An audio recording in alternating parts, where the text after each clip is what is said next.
let's go. I'm ready. Jerry, Louise, where are you children running to now? Just next door, Mom. And we're not children, Mother. Not to Mr. Wilson's again. Sure, what's wrong with that? Well, nothing wrong, except, well, aren't you taking up a lot of his time? He has his lectures to prepare for his chemistry class, you know. Well, that's just it. He tries them out on us. On you? Oh, but Mr. Wilson teaches the senior class. He says he wants to try them out on us, so stand them. Seniors find out about that. What I mean is, Mr. Wilson is so much older, he has to be careful not to.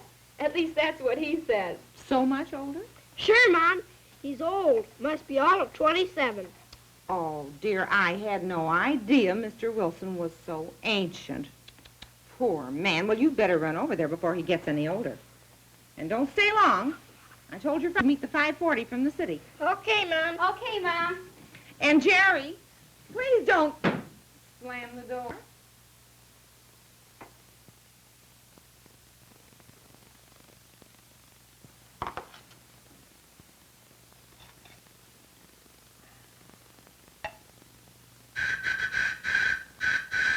Come on in. Door's open.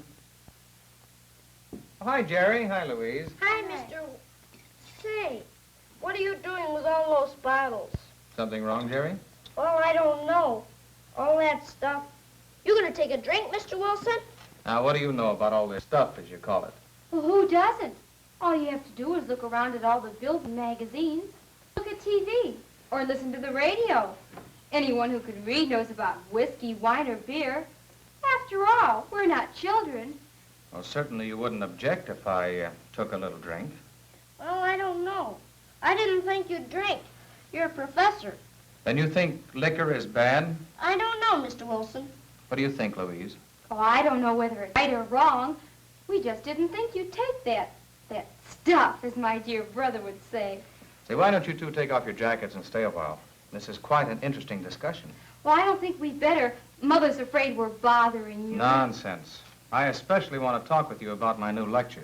Okay, but what about those bottles? Well, it's part of my lecture. Well, now, don't you two worry. I'm not going to take a drink. Never have, in fact.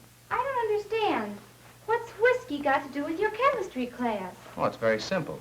You see, each year I give a series of talks on alcohol and its effect on the body and mind. These bottles are merely props that I'll use to demonstrate my points, along with drawings and charts. Oh, that's different. When you say alcohol, I guess you mean the alcohol in those bottles. That's exactly right. These beverages are called alcoholic beverages because they contain alcohol. The liquid I have in this beaker, C2H5OH. Oh, sure. We even studied about that in our chemistry class. But I didn't think about it as something you drink. I wish you'd tell me what you and Jerry know about what's in these bottles. You want us to tell you? Yes, it would help me a lot in preparing my notes. I don't know much, Mr. Wilson. Just what all the kids know. Boys, Jerry, not kids. As I said before, every place you look, you see pictures of bottles, all different kinds and shapes, with lots of fancy names. Not really every place.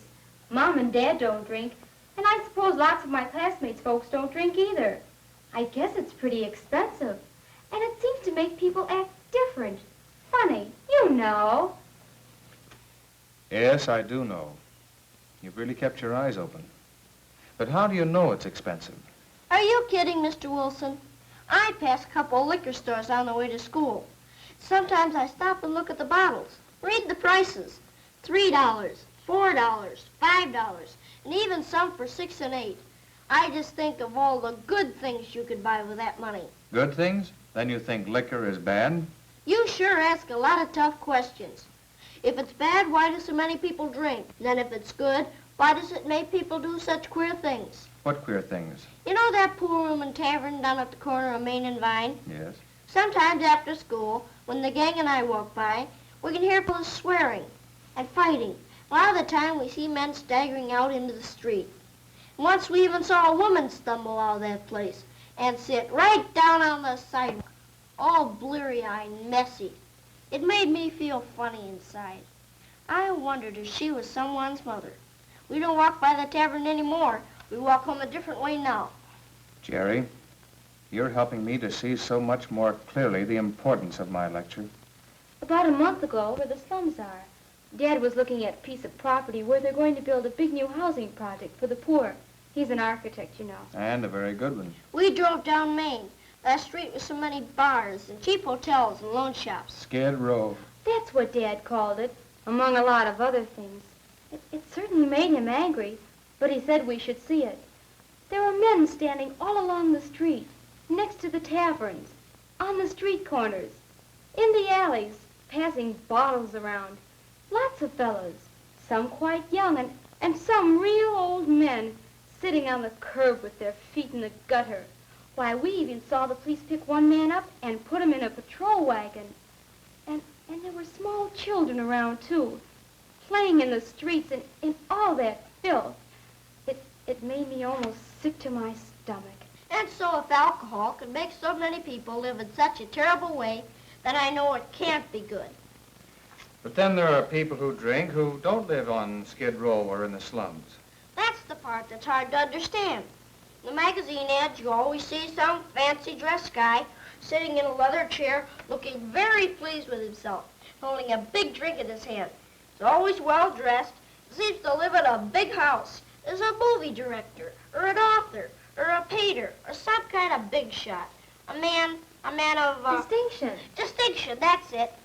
I suppose what it is true, but I just can't see how some people look so prosperous and some look so bad.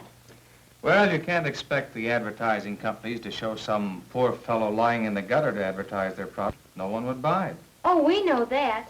But now that you've got us started on this, there are a lot of questions I'd like to ask, but I don't know how to. Okay. Suppose I show you some of the things I've gotten together to show and tell my class. And that way I may answer some of the things that you find difficult to put to me as questions. That would be swell. Fine, Jerry, not swell. Must you be so vulgar? Well, first of all, look at this beaker. It contains alcohol, the same liquid that's found in these three drinks, the beer, the wine, the whiskey. Now, of course, the more alcohol you take into your system, the more pronounced the effect will be. Here, smell it. Phew, that's awful. It burns. In more ways than one. Watch.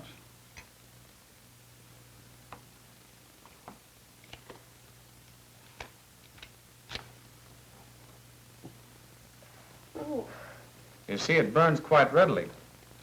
In fact, alcohol is used in jet planes, rocket ships, and torpedoes. But I'd like to show you what happens when you take an alcoholic drink. I want you to watch this animated film very carefully. Here we see Bill Smith taking a drink. The alcohol travels down the esophagus to the stomach and the small intestine. It is absorbed directly without digestion through the walls of the stomach. Capillaries in the stomach absorb the alcohol and carry it to the portal vein, which carries the alcohol to the liver. Some of the alcohol has passed into the small intestine. Here, capillaries absorb the alcohol, and via the portal vein, it is carried to the liver. Do you follow me? Sure. Those capillaries in that portal vein look like canals or roads, sort of like a transportation system. That's exactly it. Our blood circulation is the transportation system of our bodies. The average adult has 6 quarts of blood, and this blood is pumped by the heart at the rate of 5 to 12 gallons a minute when a person is working. And listen to this. The time required for a single drop of blood to travel from the heart to the head or to the feet and back again to the heart is about 20 seconds. Now, since alcohol is absorbed rapidly, it is present in the bloodstream within a minute or two after swallowing. In the liver, the alcohol is burned or oxidized. But not all the alcohol is burned at once. So that portion not acted upon immediately by the liver passes through the veins to the heart. The greater the amount of alcohol that reaches the liver at one time, the greater the amount of alcohol that reaches the heart. So if Bill Smith takes several drinks in a short time, a good percentage of the ethyl alcohol in the drinks will be transported to the bloodstream and so to the heart. This alcohol is pumped by the heart to all parts of the body through the arteries. The liver is the one organ in the body where the oxidation of alcohol takes place. Small amounts of alcohol escape through the lungs and kidneys. But the greater portion that remains in the bloodstream remains unchanged until acted upon by the liver. Then that part of the alcohol that isn't dumped, oxidized, keeps traveling around the body and back to the liver until it is burned up. Right. Then the more you drink, the more alcohol there is in the bloodstream. Very good. The average adult can burn about 1/3 of an ounce of alcohol per hour, and that's less than a tablespoon. So the more Bill Smith drinks, the more alcohol will pass through his body, as you have pointed out, Jerry. Now, this is important. As long as there is alcohol in the bloodstream, some of it will reach the brain. And that's what makes people stagger and act funny. Yes. In the brain, the alcohol acts as an anesthetic. The judgment can be dulled, and a false feeling of relaxation occurs when there is less than 1 ounce of alcohol in the entire bloodstream. So, as Bill Smith continues to drink, the concentration of alcohol in the brain increases, and those portions of the brain which control the vocal cords, vision, and muscular reaction are affected.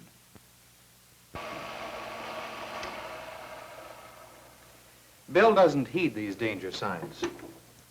And as he continues to drink, he becomes so befuddled he doesn't seem to care what happens. When the concentration of alcohol in his bloodstream reaches 0.4%, he loses consciousness. You'd think that Bill Smith would know what would happen if he drank too much. He probably thought that when he took his first drink, it would be the only one. But alcohol, as I have pointed out, causes one to throw caution to the wind. And remember, even when Bill regains consciousness and manages to stumble home, it'll be 8 hours or so until he's sober. And he'll undoubtedly have a hangover when he awakens in the morning. That is, he'll have a headache, a desire for great quantities of water, a bad taste in his mouth. And he'll probably want to be left alone until his nerves quiet down. And his wife and children will suffer because his temper will be short. And when he gets to the office, his boss will lose out too, because Bill Smith won't be able to work efficiently. And don't forget, drinking is expensive. The dollars Bill spent for his spree is a large portion of his weekly paycheck. And I suppose that a lot of people spend much more each week than Bill did, for something that just makes them feel badly in the long run. Yes, the cost of drinking is great in more ways than one. There are about 55 million occasional drinkers in the United States today, and about 17 million regular drinkers. And listen to Dr. Andrew C. Ivy, who is vice president of the University of Illinois, in charge of the professional schools. Conservatively, there are at least 4 million people in our country who have harmed themselves socially, economically, spiritually, and perhaps bodily by drinking alcoholic beverages. With so many millions who do drink, there can't be many who don't. No, but there are. Above the age of 15 years, there are at least 38 million total abstainers, or people who do not drink. That's a lot. And the number is growing, as the facts about alcohol are becoming more widely known. You can drink when you're a man if you want to.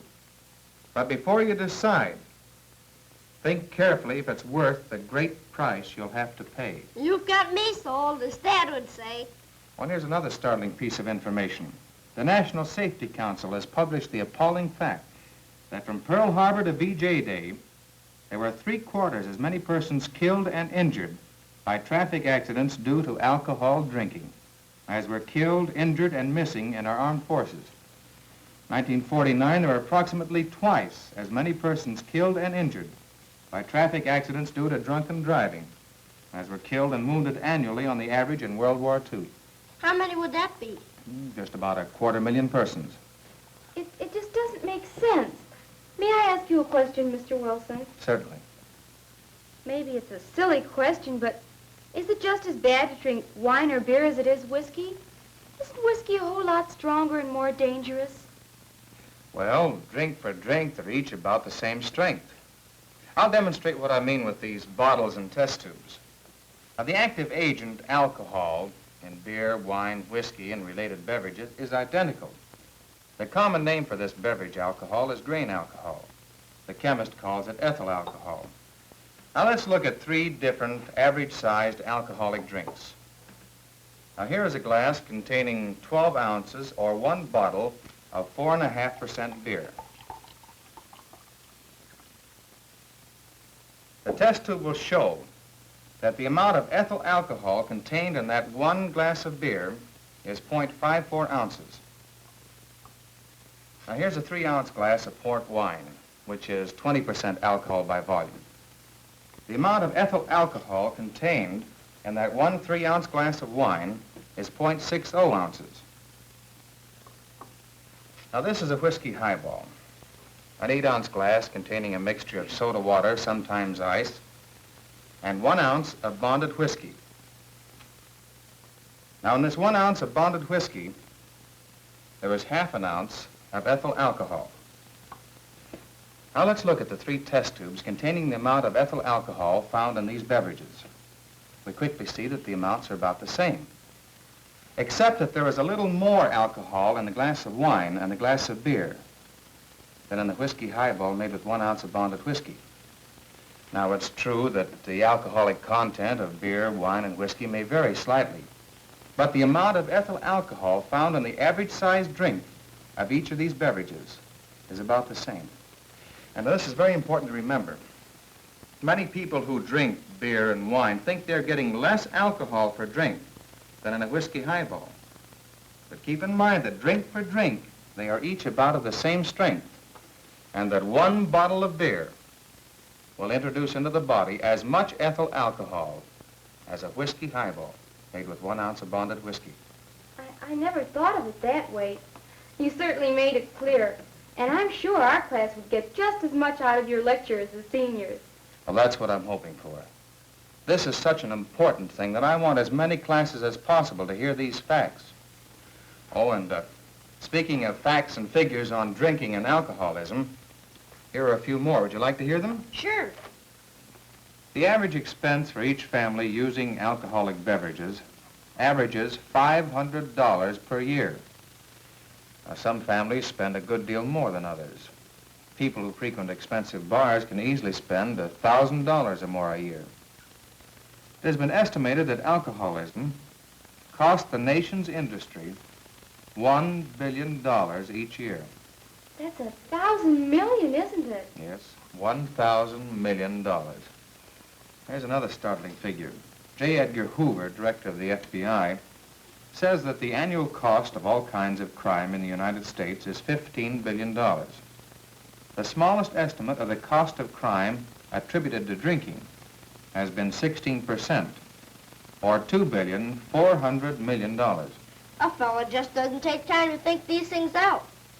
You're certainly right, Jerry. I'd like you to hear what Dr. Ivy told me a few weeks ago. He was sitting right in that chair. Every young person should know, first, that at present no human being can be regarded as immune to addiction to alcohol. We cannot predetermine who is susceptible and who is resistant to becoming an alcoholic. Alcohol addicts come from the educated and ignorant, the rich and the poor, the clergy and church members, as well as from among the criminal class. In the second place, young people should know that 1 out of 15 social drinkers reaches the stage where he is repeatedly in trouble because of alcohol. That is the risk, 1 in 15, the social drinker takes. In the third place, young people should know that the really dangerous driver is the one who has only had 2 or 3 drinks and still thinks he is in possession of his faculties, but whose driving judgment and skill have been decidedly impaired. In the fourth place, Young people should know that the consumption of alcoholic beverages increases promiscuity, disease, divorce, vice, crime, poverty, and mortality from many diseases. Moreover, they should know why alcohol consumption does these things. That it does these things primarily because of its effect on the brain. In the fifth place, and finally, young people should know that the only cure known for alcoholism is total abstinence. Regarding abstinence, there is only one question to ask. What is the only known and scientific way never to become a drunken driver or a victim of acute and chronic alcoholism? Here we have an absolute and unchallengeable answer. Young people should know and can easily understand that abstinence is the only known, easy, and scientific way, the only way that works for everyone to prevent acute and chronic alcoholism, and is at present the only known way to cure alcohol addiction. Well, there you have the facts. Dr. Ivy and you have certainly given us a lot to think about. Oh, it's getting late. We'd better go now. Thanks a lot, Mr. Wilson. You're sure welcome. I hope you'll be able to tell our entire class what you've told us. Say, Jerry, here's some new stamps for your collection. Thanks. So long, Jerry, Louise. Drop in Goodbye. anytime. So long, Mr. Wilson. I thank God that there are millions of youngsters who know how to think and act intelligently. We can be sure of our country's future when it rests in the hands of young people like Jerry and Louise. And you. Remember, the choice is yours.